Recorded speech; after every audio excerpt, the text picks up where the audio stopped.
Em continuação ao curso do método dos elementos finitos, nós vamos hoje trabalhar ainda com a aplicação do método à teoria da elasticidade em 2D, ou seja, para chapas, né? Peças de pequena espessura em que o carregamento está no próprio plano e não perpendicular ao plano, que seriam placas onde haveria flexão, aqui não há. E nós estamos agora trabalhando com elementos retangulares em vez dos elementos triangulares das duas últimas aulas.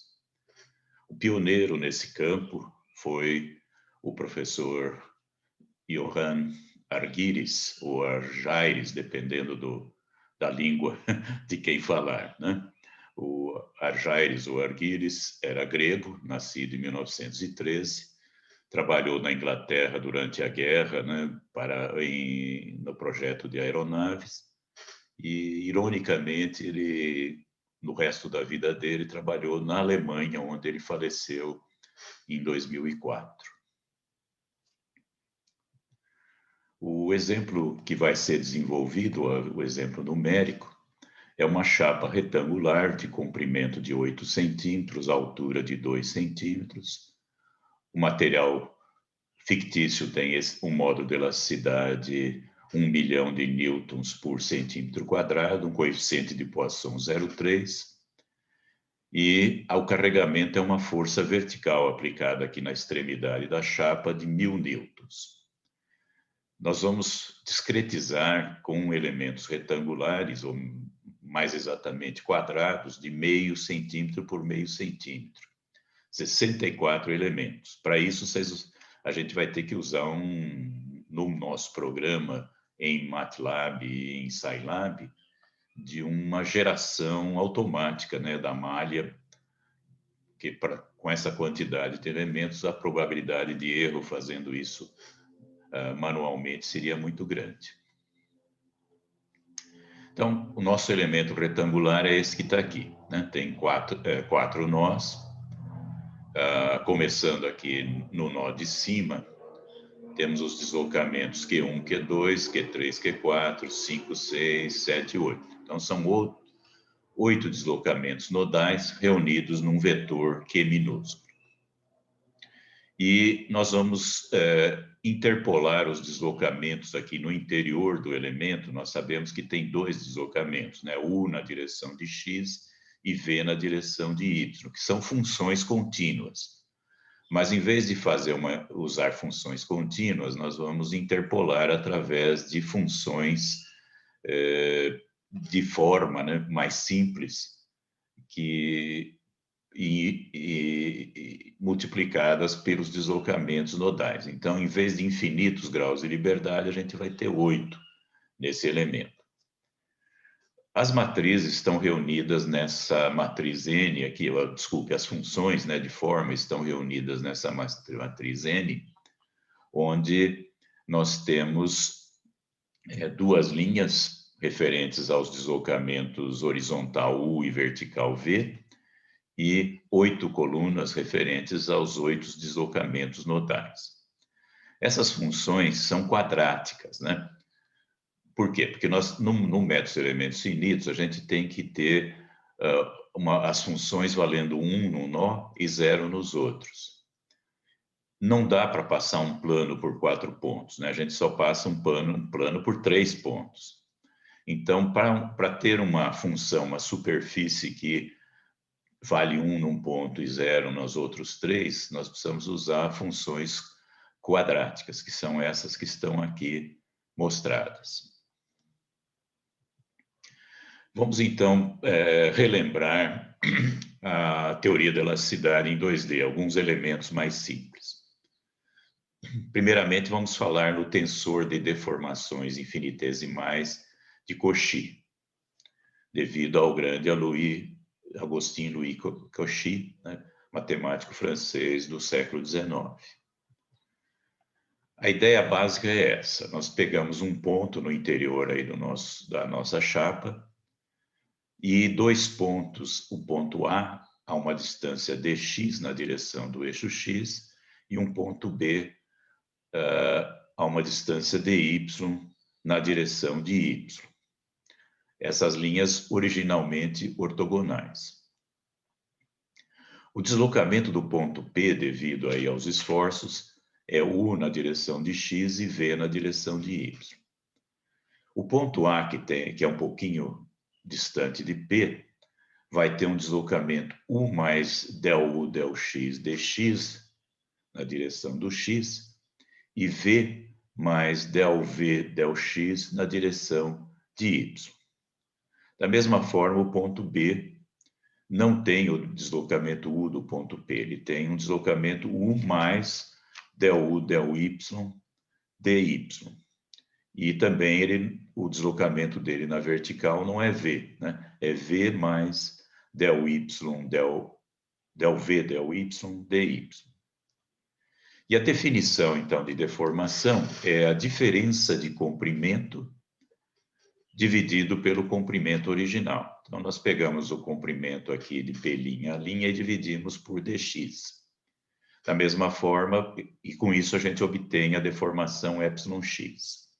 Da mesma forma, a gente pega o comprimento P', e desconta o valor dy original e dividimos por dy para ter, então, a deformação εy na direção de y. Fazendo as continhas, a gente chega nesse resultado que está aqui, né? εx é a derivada de u em x, parcial. Epsilon y, a deformação em y, é a derivada de v em y. E também, né, nós podemos perceber aqui nessa figura que existe uma mudança de ângulos aqui, né? O ângulo original era reto, aqui já não é mais.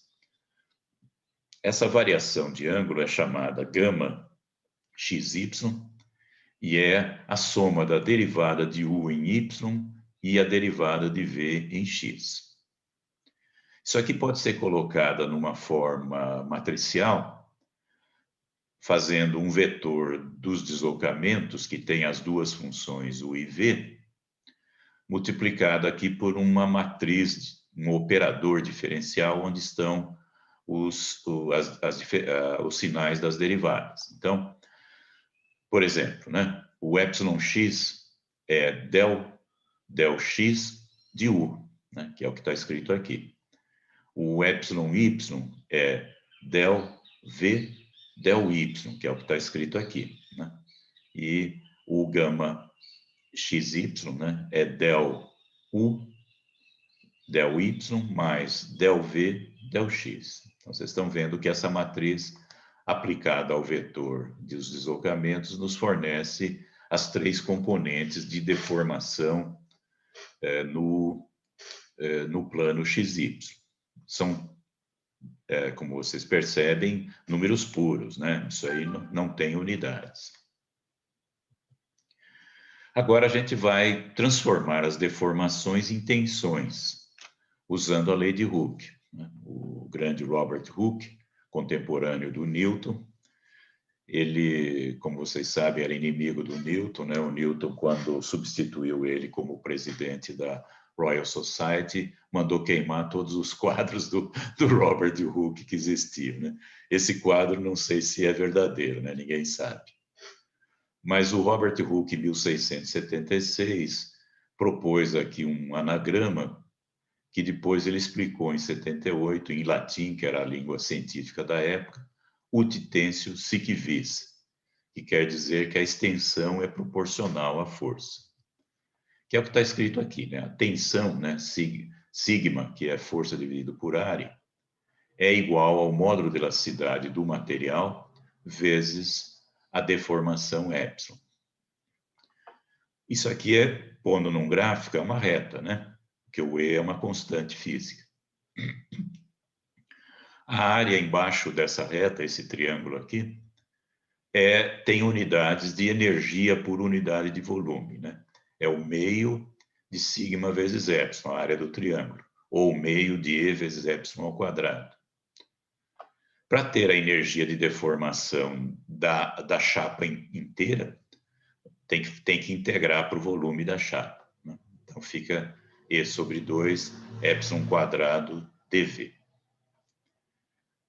Por enquanto, nós não introduzimos elementos finitos. Aqui é só contínuo, né? O material contínuo. No caso de 2D, que é o nosso caso de chapa, nós temos um vetor de tensões que tem a tensão σx na direção de x, σy na direção de y, e a tensão de cisalhamento ou tangencial tal xy, que é proporcional, né, ao vetor de deformações, εx na direção de x, εy na direção de y, e gama xy, que é a mudança de ângulo, através dessa matriz aqui, que eu estou chamando de E, onde aparece o módulo da elasticidade e o nu, né? O nu é o coeficiente Poisson. O coeficiente Poisson, como vocês se lembram, né? Aparece quando a gente estica uma borrachinha, por exemplo, na outra dimensão ela diminui, né? Esse nu mede isso. Se vocês apertam uma borrachinha, ela aumenta na outra dimensão. E a energia de deformação agora vai ser o produto escalar, né, do vetor epsilon pelo vetor sigma. Claro que um produto escalar dá um escalar, né, que é a energia de deformação. Aqui eu substituí a tensão por E vezes epsilon, né, que é o que está escrito aqui. E agora, então, a energia de deformação do elemento todo vai ser, ou da chapa toda, meio, né, da integral de volume de epsilon transposto vezes E vezes epsilon dV. Agora a gente vai, então, aproximar os deslocamentos, né? Então, o vetor de deslocamentos agora vai ser aproximado pelo produto de Q vezes N, né? Que é aquela matriz de coeficientes de funções de forma simples.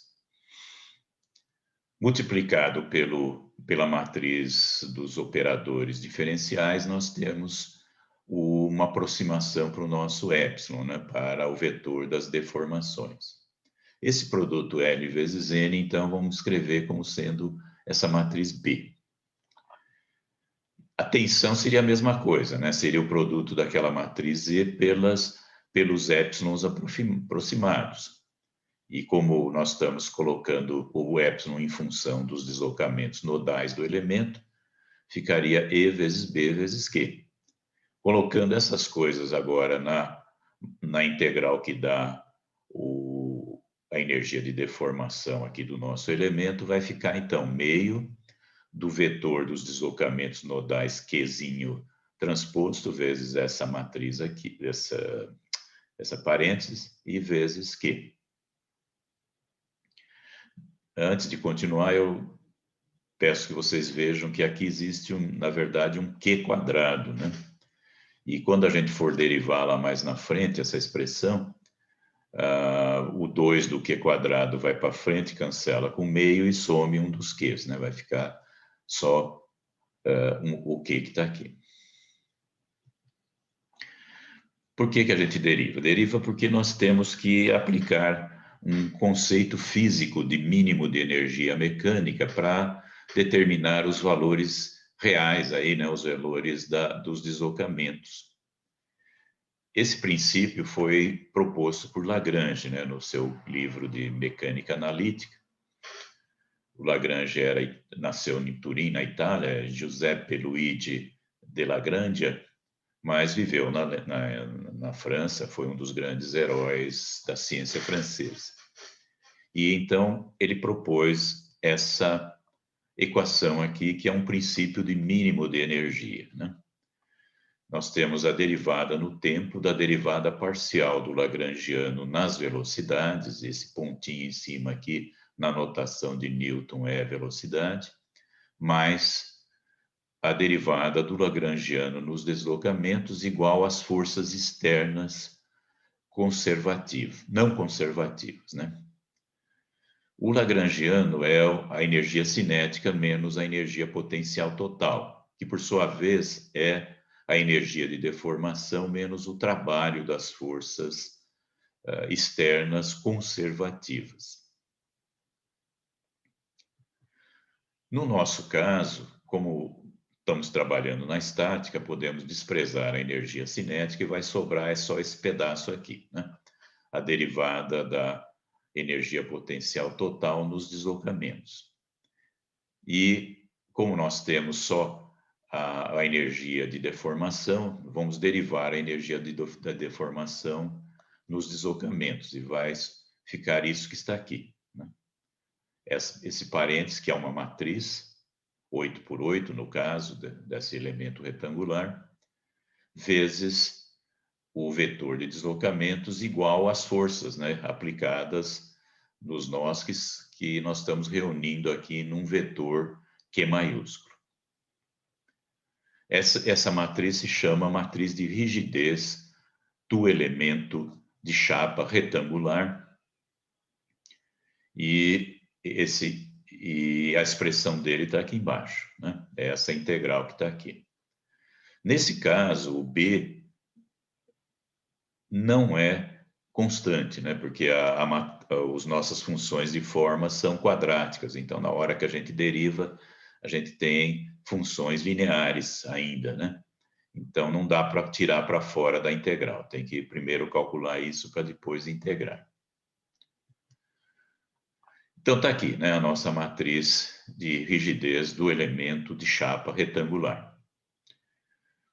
Para facilitar aqui a apresentação, eu vou dividir em duas parcelas. Esse QD, que vai depender dessas propriedades físicas aqui do material, E sobre 1 menos no quadrado, que estou chamando de E', e uma outra parcela, QS, que vai depender dessa outra constante G aqui, que é E sobre 2 vezes 1 mais nu. Então, está aqui a primeira dessas matrizes, né, a KD, E' vezes T, que é a espessura da chapa, vezes essa matriz que está aqui, que eu não vou comentar, né, isso aqui foi obtido por integração das funções, né, e o QS é essa que está aqui, G vezes T, que é a espessura, vezes essa matriz que está aqui. Onde esses A e B são as dimensões, né, do elemento de chapa, conforme a gente viu lá no começo. Esses resultados batem com o trabalho do Argyris, né, lá de 1954, que foi publicado numa revista inglesa e era um trabalho sobre estruturas aeronáuticas. Só que o Argyris não derivou desse jeito que eu derivei aqui, tá? Foi de um jeito um pouquinho diferente. Se alguém tiver interesse, eu posso fornecer o PDF do trabalho original do Argyris. Para montar, então, a matriz de rigidez da estrutura, nós vamos precisar de uma matriz aqui que eu estou chamando de LM, que ela diz quais são os deslocamentos, o número dos deslocamentos de cada nó, de cada elemento, no sistema global de referência, né? Se você pegar um elementozinho lá no meio da chapa, os 4 pontos dele têm deslocamentos no sistema global de referência que vão estar estocados aqui nessa matriz LM. Com isso, a gente sabe onde colocar os coeficientes da matriz de rigidez do elemento lá na matriz de rigidez da estrutura. Isso tudo está implementado lá nos programinhas que estão no Moodle, né? Um programinha em MATLAB e um programinha em Scilab. Aquela chapa, então, retangular de 8 centímetros de comprimento, 1 centímetro de espessura, 2 centímetros de altura, né? E que foi discretizada em 64 elementos quadrados de meio centímetro de lado. Claro que eu implementei também nos programas uma geração de malha simples, né? Para não cometer erros aí na hora de dividir em elementos e fornecer as coordenadas dos nós, fornecer a incidência de elemento, todas as informações que o programa precisa. Rodando o programa, né? Cada nó vai dar como resultado o deslocamento, né, na horizontal e na vertical. o que nós vamos mostrar, o resultado que eu estou apresentando aqui é do nó lá na extremidade livre da barra, o nó no eixo, né, na origem dos eixos x e y. O resultado do programa é 0,2585 centímetros.